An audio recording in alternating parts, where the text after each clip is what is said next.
What's the good word? What's up, man? I'm chilling on it. Now, what you been on? You been watching this NFL or NBA or NCAA? What you been on?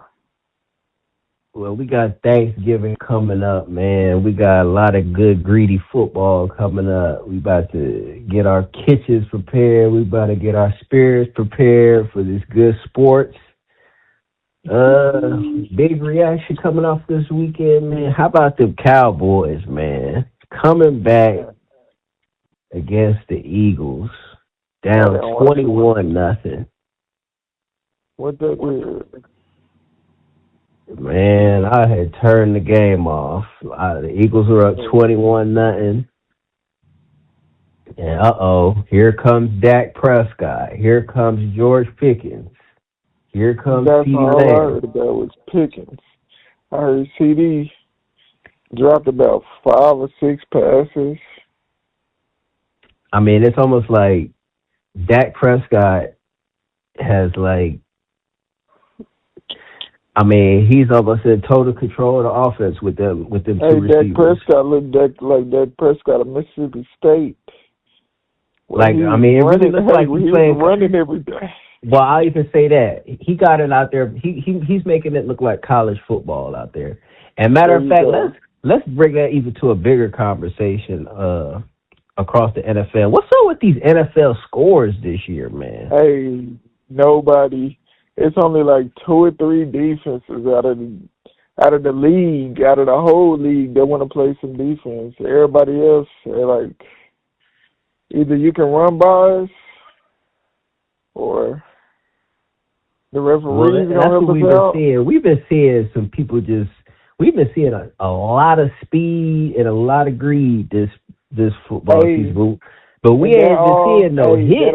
We ain't been seeing no defense, no physicality. Hey, because with that speed and that greed on defense now, ain't no telling what. You can throw that ball, the quarterback can throw that ball deep. And y'all running, and he throw that ball too short for the receiver, and the receiver come back, and that's a flag. They're going to get that ball right there. And so I think these DBs out here, they actually got to be a little bit more cautious because you can't hit nobody. And the way you talk to a couple of people, it's almost impossible not to get a flag sometimes. But I think we finally are seeing the effect, the full effect of the game with these targeting calls and all these different hitting rules and everything. Because at first we wasn't really seeing it. It wasn't happening as fast, but now it's you really can't touch these guys. You really playing cornerback in the NFL is the hardest position in sports now. They've made it the hardest. I'll even say in sports because you can't hit them anymore. You can't it's very little that you could do. And they changed the rules. Now you can't even touch them at all. Used to in college football. As long as the ball wasn't in the air, the quarterback still got the ball. If you're looking at that quarterback, I can hit you. I can take you off your feet, buddy. You better watch your step. In NFL, it used to be, I think, the first 5 or 10 yards you could touch him. Now, the receiver can 2-step and 3-step and cross you over like it's basketball, and you can't touch him. You just got to sit there and stay patient. And then here, I'll even give it. We was talking about this last week too, and even sacks aren't even sacks don't even hit the same because it's a quarterback who gets sacked, and it's damn, we done already got the yards back, and it almost makes it easier. It almost makes it easier when you get sacks because I don't know if you look at the stat leaders for this year. The 2 stat leaders, Myles Garrett is about to break the league record in sacks this year. He's on pace to. That's because Myles Garrett played the Raiders, and the Raiders ain't got no offensive line. He broke. But even before that, did he break a record in that game? No, even before that, he's been going crazy. He had stupid. I know he had 3 sacks in 1 quarter, bro. But hold on, let me finish making this point. Myles Garrett is about to break the sack record, and the Giants have the second leading sack guy in Brian Burns. I think Myles Garrett has over 15 sacks. Brian Burns has about 12 sacks. And these are two of the worst teams in the league. The worst teams in the league. It do not matter. What? How are two of the sack leaders on the worst team in the league? Like, it don't even matter. Like, that's unheard of. Well, hey, but you know what? I think now, because on two defense, on the Houston Texans defense and the Seattle Seahawks defense that I watched those games. I can't tell you who. I know the Texans played the Bills, but I can't tell you exactly who Seattle played. But those defenses, it's like all four of those, they D linemen, they're going to get to the quarterback. And it seems like everybody gets to him at a different time. So it's like you don't know where those D linemen coming from, because the Texans, Houston Texans, they were sending linebackers, they were sending D linemen. I believe one play they sent a corner and put the safety back over top, and the corner got the sack. And it was like, man, they coming from everywhere getting sacks on some of these teams. Some of these teams, like the teams you said, Myles Garrett and you didn't say Brian Burns, did you? Who'd you say? Brian Burns, yeah, for the Giants. Okay. It's like, man, those are people on defense, they would have a star under them.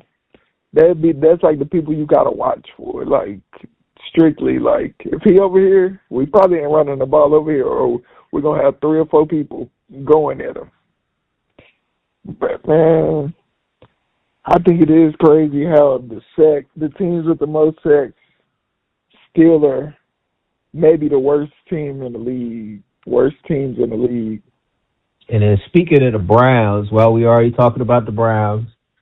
We got to talk about rookie start and debut. First rookie start, Shedeur Sanders. What's your reaction to Shedeur Sanders? He had a pretty good game. He had one good pass that I seen. Then that's really, he played the Raiders defense, and then the Raiders offense not good. You don't look like a star anytime you play the Raiders. You know, I think that he has one quality that all great quarterbacks need. He got that composure, and he's able to stay composed under pressure. They was rolling him out. They had him doing a lot of rollouts, and he was making good reads. Hey, he's gonna have to show me a little bit more. Okay, what do you want to see from him? What was missing from his performance on Sunday? He played the Raiders. Come on. Okay, yeah, I'll say that. And then while we talking about, I would say he wasn't under any pressure. He didn't have to keep you don't have to keep calm. You can go out there and play against the Raiders now.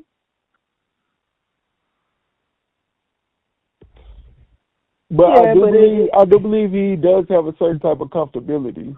Yeah. Because I believe you do got to have that where he was playing at last year at Colorado and with the Cleveland Browns. Because you're going to have some patience and some comfortability. And I have to say this. I know this is going to piss you off, but I can't get this comparison out of my mind. Shedeur Sanders reminds me of young Tom Brady, man. I don't know what it is. He reminds me of a young Tom Brady in that pocket. I'd never seen young Tom Brady go 4 for 16 in a game. I'm sorry. Yeah, I mean that was rookie debut. But I mean, how you do this week? He looked a lot better. He's completing more passes. He's making all the right reads. I mean, his short throw accuracy. Well, here's the comparison I'm making. Here's why I'm making the Tom Brady comparison. Everybody's doing that against the Raiders. That's my favorite team. Here's why I'm trying to make the Tom Brady comparison, because Tom Brady's mid-range to short game accuracy was unmatched. And I see that from Shedeur. I see his short game accuracy. I see the quick game accuracy, the kind of the rollout accuracy. I mean, I think he's got a little bit more mobility, obviously, but that intermediate to short game accuracy is it's very important. Enough of last week. Who do they play this week? He's starting again, and Dylan Gabriel is out of concussion protocol. Who did they play this week? I'll be watching that. Yeah, we can look it up. I'm going to look it up real quick.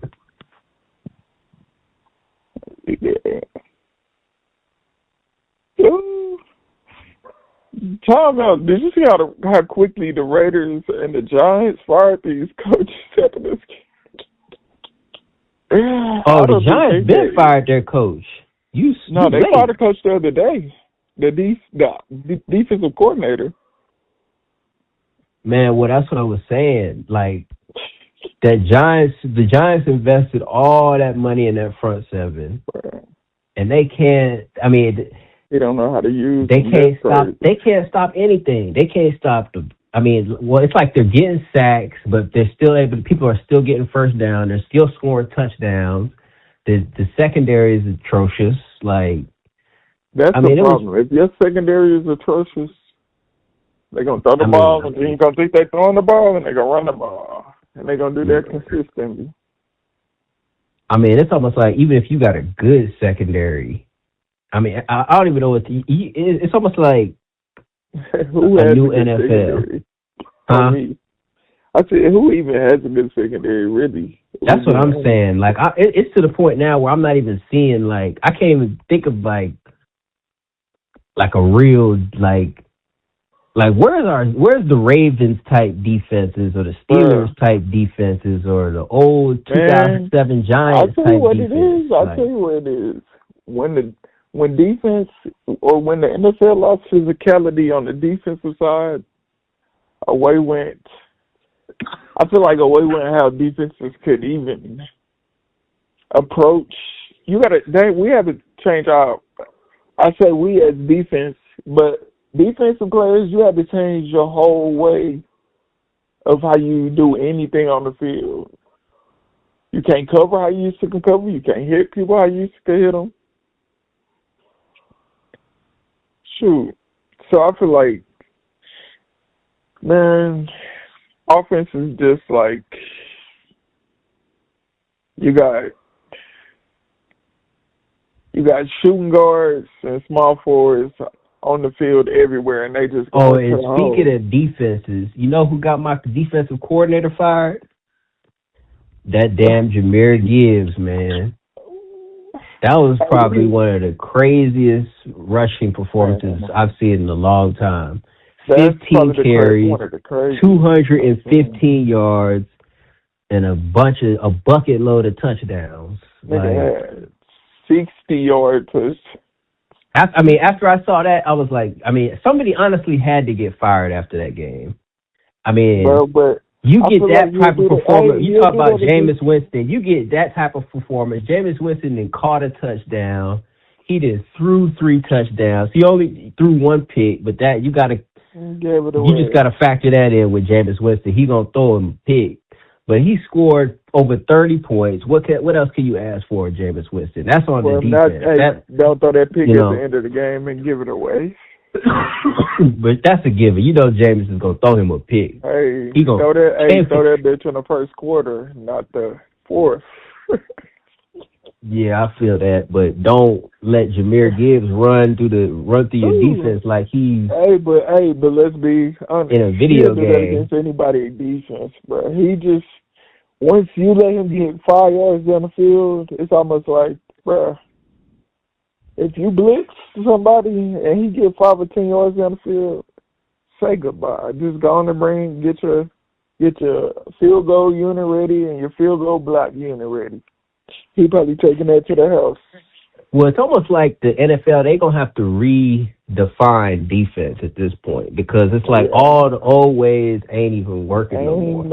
Like that's what I was kind of seeing from the Giants. It's like they trying to tighten this side up, and then the secondary is getting blown away. They try to tighten the secondary. They try to tighten the secondary up. Now they're running the ball. They can't stop the run. It's like, I don't know, it's just the angles of the game are different, and it's like the offense is like we ain't never seen NFL offenses this much ahead of NFL defenses. I'll just say it like that.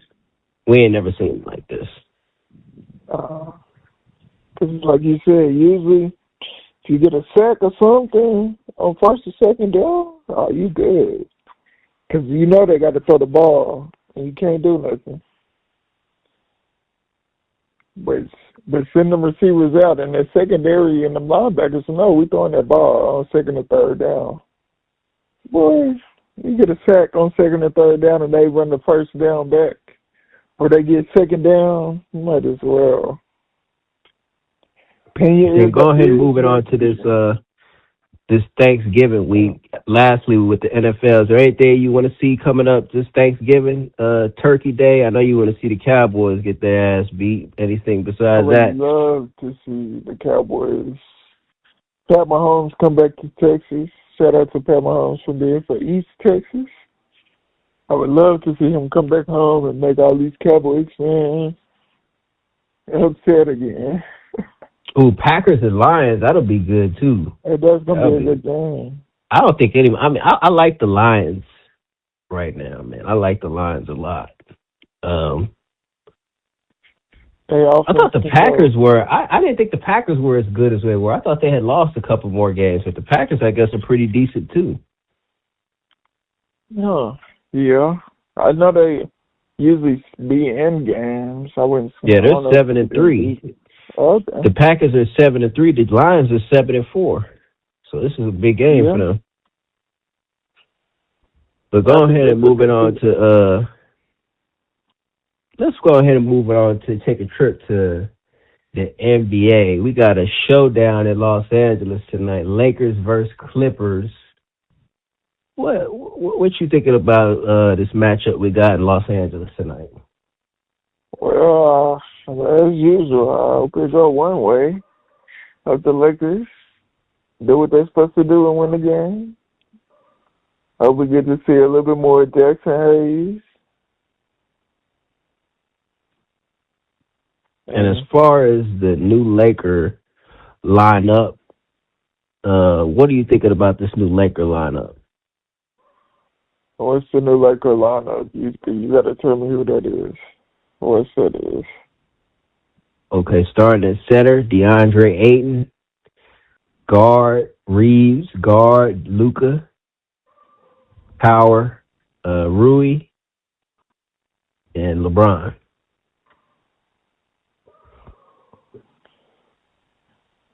Well, they just need to play some defense, really.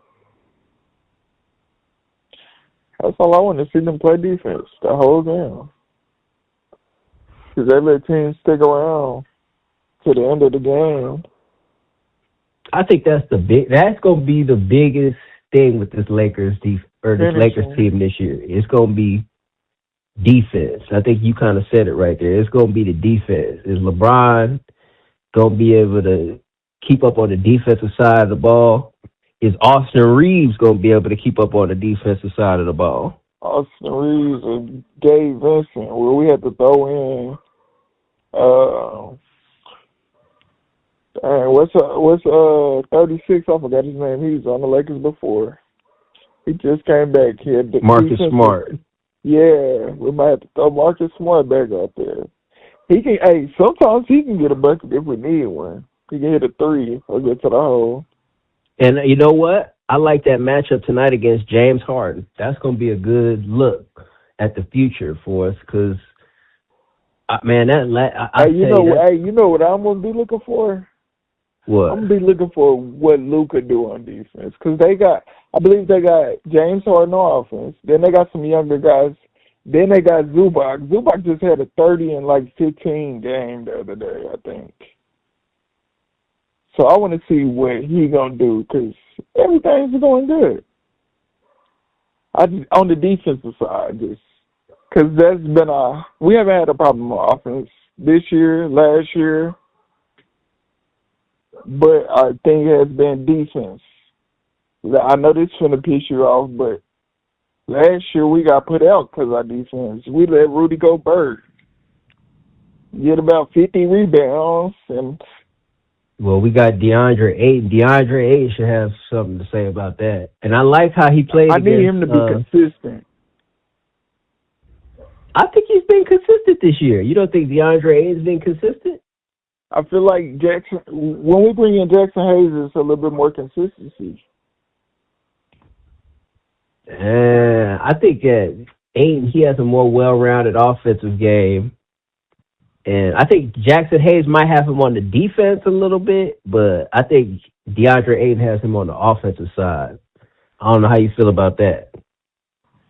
Nah, I don't know. I think Jackson Hayes, because I know last year he definitely wasn't stepping out and taking a jump shot anywhere on the court. I didn't see him take a couple threes. I didn't see him shoot a couple jump shots, and for the most part, he done made them. I didn't see DeAndre Ayton go out there and lay an egg for a minute.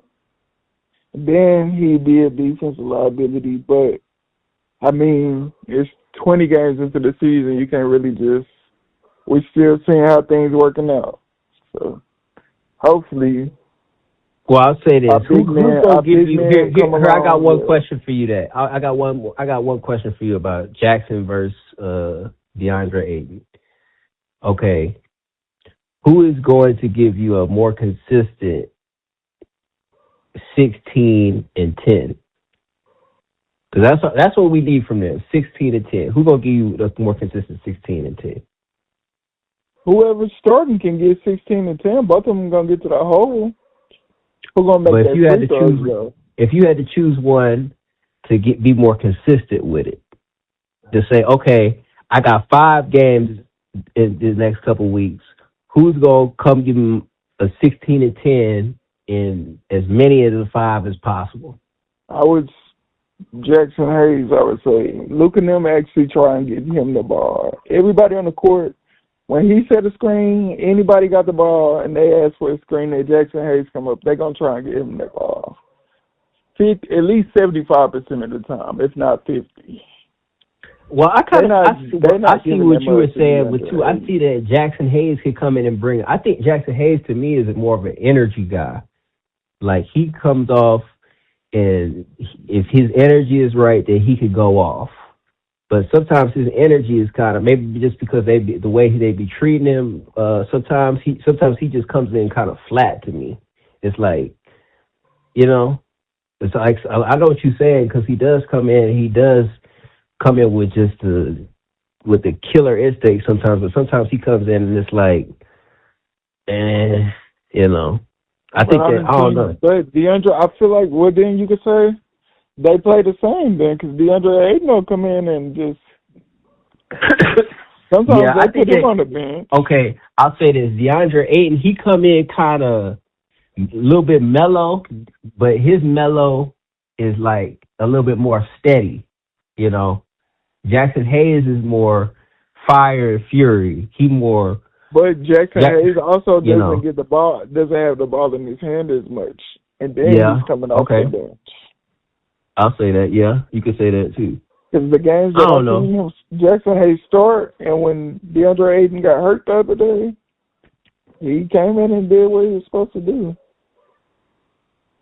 Yeah, I guess at the end of the day, they're both 7-footers, so it's like we just need to see somebody stand out. It's almost like as long as one of y'all is in there, and as long as one of y'all got y'all head on straight, we're straight. Yeah. But I want to talk about one more upcoming, or probably 2 more NBA matchups this week. I want to talk to you about Thunder's T-Wolves and Rockets Warriors coming up tomorrow. What do you think about those games? I think the Thunder and the T-Wolves going to actually be a good game because yesterday I seen Anthony Edwards. He scored. I was watching him play. I believe he had like 41. And at one point in time, he was just getting to the hole anytime he wanted. Like, just, I know, and like out of 5 possessions, he dunked the ball, just got to the hole, dunked the ball, got fouled 4 or 5 times. And I think that he will have a little bit more of a problem doing that against against Oklahoma City because they got a little bit more length than the Sacramento Kings. So I think that's gonna be something to watch. That's gonna be That's gonna be a good game. And then the Rockets and the Suns. For me, hold on. Can I say something about that real fast? Oh yeah. I think the Thunder are gonna beat the shit out of the Timberwolves. I think the Thunder are probably one of the best regular seasons. I mean, I think they're just head and shoulders above damn near everybody in the NBA right now. To be so honest, like I don't even see them. I think they playing such good basketball right now. It's kind of hard to even some match people, them. When they really at their peak at one point of the year or peak of playing, it don't matter who you playing. Yeah, that's kind of how the Thunder are looking at it. Or maybe they're peaking too early, or maybe they just. No, I'm talking about Minnesota. I'm talking about Anthony Edwards. He can come in and take a game, just steal a game. He can come in and score 50 points. I know. Well, he's going to have to. He's going to have to steal this game. I'll say this: he's going to have to steal this game. That's what he's going to have to do. I don't think he's just going to go into a big game like that and just not play up to par, unless he just it just got to be a terrible night for him to go. I think he's going to go and try and get it. I don't know, but that's tough. Because I didn't see the Thunder put 40 points on the Lakers. Without LeBron James. It don't matter. He would have had 20 more points. They would have been down by 20. Nah, but you ain't counting the LeBron James factor. It's more than points. I'm sure not, because he wasn't playing. I ain't seen nobody beat the Lakers by 40. You ain't seen you ain't seen nobody beat the Lakers, period, since LeBron been back. Don't matter. He been back 2 games. Great job. And we got the Clippers tonight. He's about to be back 3-0. But let me get this last NBA question. We got Rockets Warriors. What you got? What you thinking about Rockets Warriors? Well, if everybody play, the Rockets probably gonna blow out the Warriors. I think that's more of a close game than you might be expecting, honestly.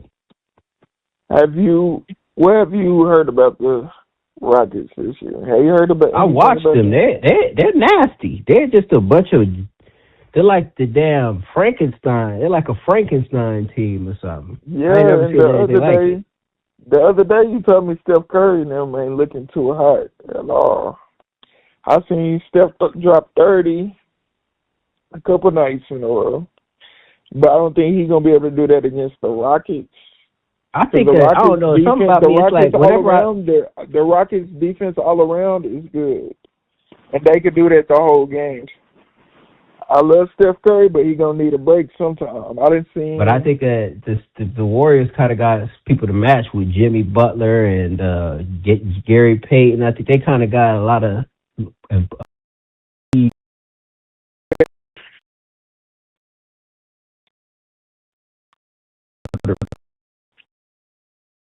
This is like a real prototype NFL safety for real. They stay at the top, but I think they do got this week they do got a pretty good game to see to show if he's a real Heisman candidate or not, because they play. And they got some decent pieces to match up. What's his name? What you said? I can't say that man's name, but they got a couple. They set Curry up to where he ain't gonna have to deal with no big man. They always set his team up like that. So I don't know. It's gonna be a good game though. But it should be. Let's go ahead and move on to this college football, man.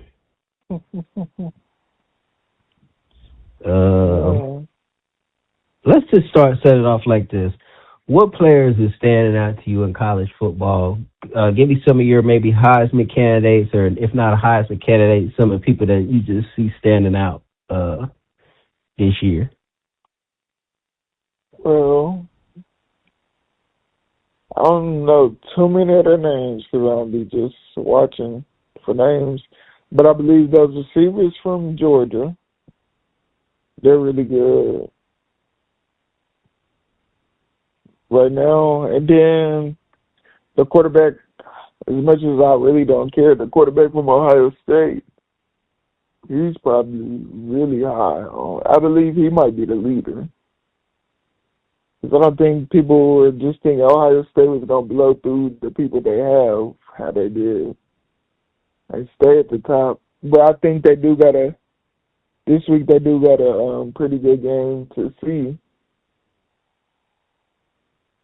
to show if he's a real Heisman candidate or not, because they play Michigan. But I can say really those three people. Everybody else that I was looking forward to have kind of underperformed a little bit, especially these last few weeks. But who are you looking forward to? Huh? Who were you looking forward to?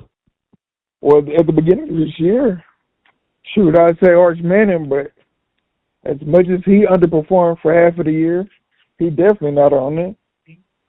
Then I was looking at Georgia Tech quarterback, Haynes King, because he's a big pass and run threat, and he usually runs the offense pretty good. But last week I think they took a blow, and they might have been in the college football playoff conversation, but I don't think they are anymore.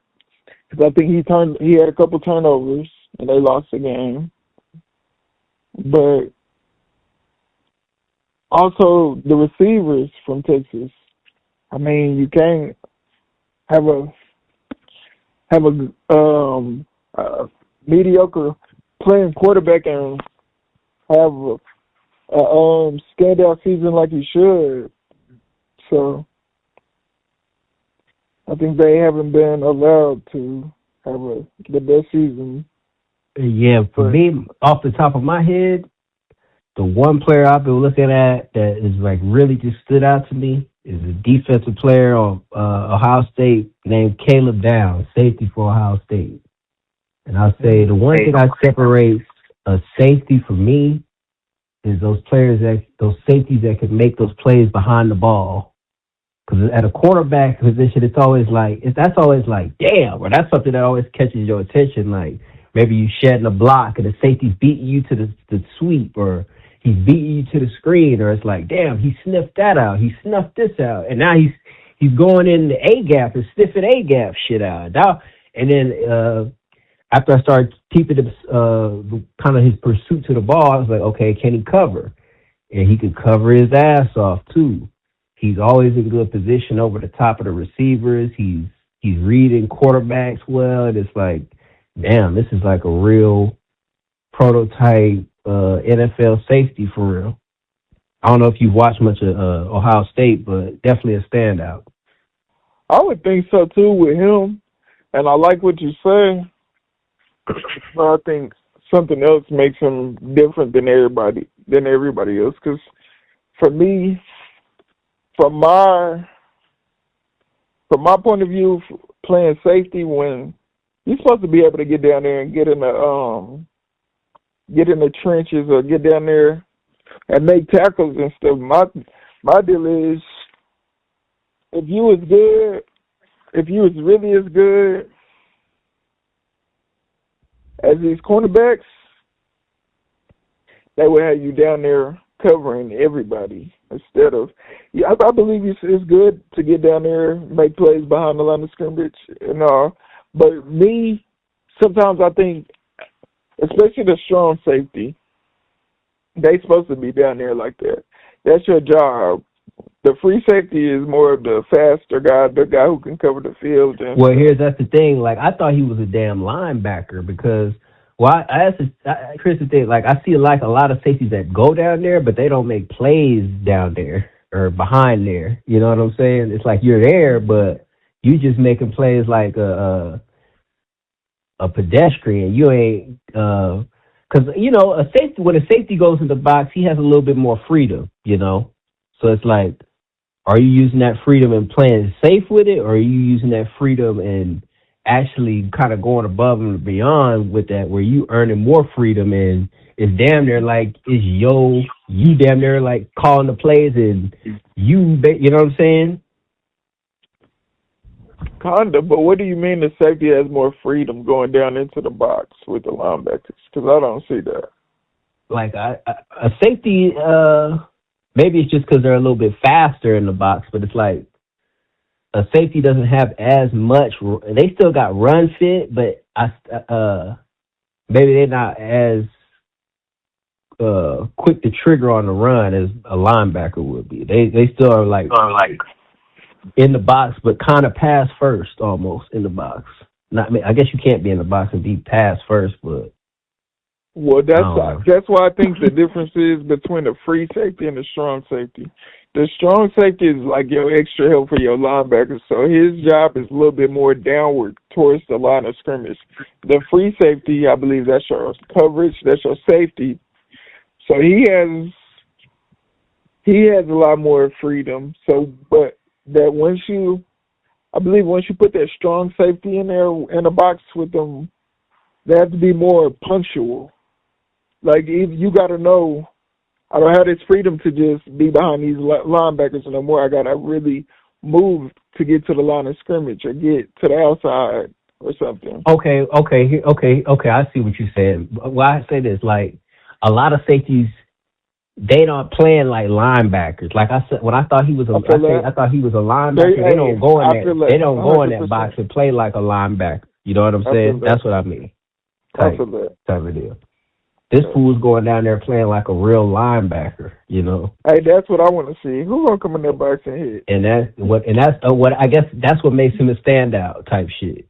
And then when you can do that, and then you going out there covering receivers. Yeah, hey. Now it's like, okay. You're out there like Michael Jordan and Kobe Bryant with the. But anyway, let's move on to some of these games. What I say, shoot, let's get into it. The number one game this week for me, A&M versus Texas. What you looking at for that? Oh, I think that's gonna be a good rivalry. It's come back like I don't think they played in a couple of years, and then used to it. No matter where they play, if they was in Austin or if they was in Jesus, I forgot where Texas A&M was, but if they was either one of those places, either those games was shootouts or them games always came down to the wires. So I think that's how it's gonna be. Even though Texas A&M is the number 3 team in the nation, and you can argue that they might have had the best year out of everybody. I think Texas is gonna make that a game because Texas is I believe their schedule and their wins and losses I don't think that really defines them, because we've seen them go into games and play low as the worst team in the NCAA. We've seen them go out there on some possessions and play like the best team in college football. So, and we've also seen A&M do the same thing. Not as much at all, but. Have you watched any of this kid that they've been talking about from A&M, Marcel Reed? I think that's going to be a good quarterback matchup. Marcel Reed and Arch Manning. Both of them can move, get out the pocket, throw the ball, run the ball if they need to. And you can't just be like, oh, this guy's going to run the ball, or they have identical stats. Any position. They have the same stats. Really? Marcel Reed has 2,700 yards, and Arch Manning has 2,700 yards. That's crazy. Marcel Reed has 25 touchdowns. Arch Manning has 23 touchdowns. Marcel Reed has 8 interceptions. Arch Manning has 7 interceptions. See, I think that just goes to show if your whole team ain't playing, well, you might as well.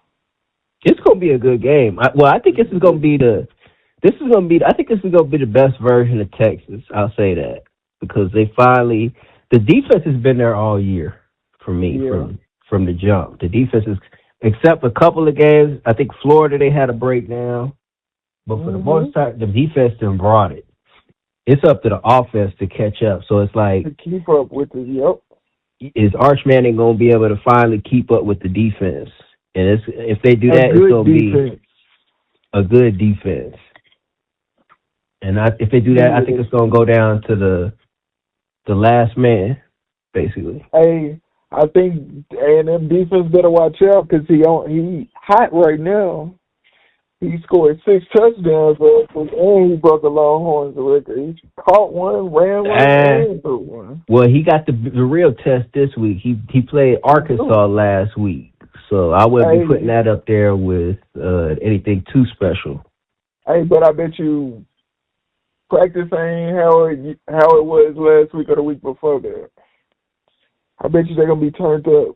He gonna have a good week. And it's all going to depend on what happens between the lines. I don't think it's just if it's just a blowout, somebody blows somebody, or definitely A&M blow them out. I would be really surprised. I wouldn't be surprised if both teams put up points, but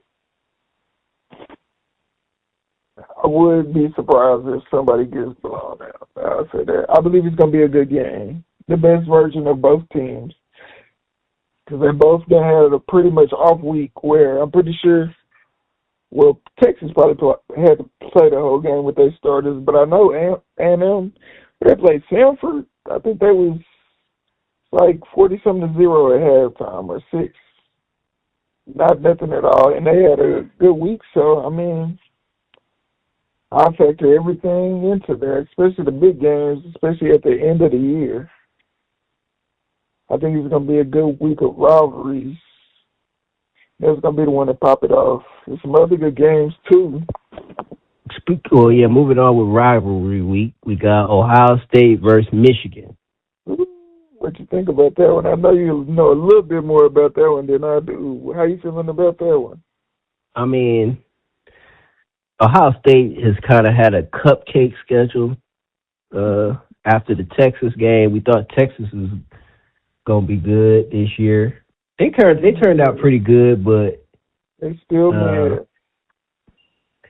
Yeah, Ohio State has been really getting over this. We thought Penn State was gonna be better this year, but other than that, Ohio State. I mean, they really haven't even. It's been like a fashion show. I agree with that. Pretty much this year. So I mean, I know Michigan is gonna give them something to look at. Michigan's going to give them something to chew on, but I don't know if Michigan's going to be able to hang around for I don't too know long. if Michigan going to be ready to try and three-peat because they haven't beat them the last 2 years. I think Ohio State got some dogs for real this year. No, Ohio State beat them last year. Michigan beat them 2 years ago. Well, or did Michigan beat them last year? No, because Michigan was trash last year. So they beat them last year. But I don't know. Last couple of times, though. Michigan is better this year, so it's going to be a decent game. They always play a tough brand of football. It's cold. Yeah. It's cold as hell at the end of this year in this game. It's going to be cold. You know where they're playing it? Here, I'll look it up. Going in the shoe. It's going to be at the Big House in Michigan. Ooh. That's gonna be that's gonna be a cold ass, hard ass. Gonna be a test because it's gonna be freezing. Man, balls. That Michigan stadium is like the coldest experience. And they one of the college teams that I know that are stuck with what they know. Hey, they gonna make you play deep. They ain't gonna have you cover. You gonna have to come down there and tackle. They're going to put in 2 and 3 tight ends, and it's going to be our linebackers and O-line and running back, but say linebackers and D-line. And somebody going to have to make a play. And they get cold out there. Yeah, I'd be surprised if Michigan keeps it close for too long. I think it'll be a decent game in the first half. I'll say that. Mm-hmm. But you got anything else for college? Really not too much. I got, usually I always watch this one, and usually it's a pretty good rivalry game too. USC versus UCLA. There's gonna be at that towards where you at. That should be a pretty good game this year. UCLA is so bad this year. It's like it's not even fun. But it'll be good for the Los Angeles local. Hey, USC during the season when the season first started, they were hot. I done seen teams like cool them down a little bit. So I don't know. It could be a blowout. I wouldn't be surprised if USC blow out UCLA, but I also wouldn't be surprised if it's not just a cakewalk. But I do expect USC to win that mug, like you said. UCLA it's almost not even fun to watch sometimes. Then LSU versus Oklahoma. That got some potential to be a good game. Just because the offenses, they could always have a good game, and who doesn't like to see a good offensive game? But it's just those couple of games. Yeah, LSU, Oklahoma, I don't see LSU spared in that one. I think that's going to be a pretty solid, easy win for Oklahoma. I think their offense is firing. That quarterback is good. Mateer. Yeah, I think he's pretty good, but I think when he go against athletic defenses that's just as athletic as him, or I don't think LSU could score with them. I think LSU's offense is trash this year. Well, I know they've had a lot of injuries because I know they on their second and third running back, and I think that running back coming this week, Caden Durham, he coming back this week. So I don't know. I think, like you said, it might not be a good game, or it could be. I think so, but hey, if Mateer play like he been playing and get because he been in the Heisman watch. That's another person I forgot. He been in the Heisman watch because Oklahoma ain't nowhere near as good as their records say. But he done brought them along. He got good control of that offense, and I guess it looked like what he got to do. He can make him plays, but that's really all I got for that.